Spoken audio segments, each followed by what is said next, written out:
ชีวิตคนเรานี่ก็แปลกเราพูดดีได้กับคนทั้งโลกยิ้มได้กับคนแปลกหน้าอดทนได้กับคนภายนอกแต่พอกลับถึงบ้านกับคนที่ให้ชีวิตเรากลับใช้อารมณ์ใส่เขาง่ายที่สุดคำพูดแรงๆมักตกใส่คนที่รักเรามากกว่าคนที่ทำร้ายเราเสียอีกอย่าลืมให้จำไว้เลยว่าคนที่รักเราที่สุด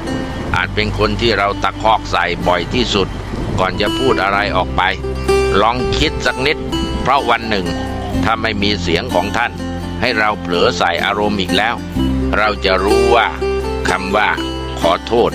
มันพูดช้าไปแค่ไหน